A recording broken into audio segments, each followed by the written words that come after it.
গাজায় যুদ্ধবিরতি ও বন্দি মুক্তির নতুন একটি চুক্তি অর্জনের লক্ষ্যে মধ্যস্থতাকারী তাদের প্রচেষ্টা জোরদার করেছে বলে জানিয়েছেন হামাসের এক জ্যেষ্ঠ কর্মকর্তা। তবে ইসরায়েলের সঙ্গে আলোচনা এখনও অচল অবস্থায় রয়েছে বলে জানিয়েছেন তিনি।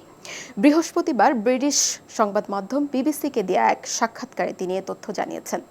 এ বক্তব্য এমন এক সময় এলো যখন যুক্তরাষ্ট্রের প্রেসিডেন্ট ডোনাল্ড ট্রাম্প জানিয়েছেন ইসরায়েল ও ইরানের ১২ দিনের যুদ্ধ বন্ধের পর থেকে বড় অগ্রগতি হচ্ছে এবং তার দূত স্টিভ উইটকফের মতে হামাস ও ইসরায়েলের মধ্যে একটি চুক্তি খুব কাছাকাছি রয়েছে।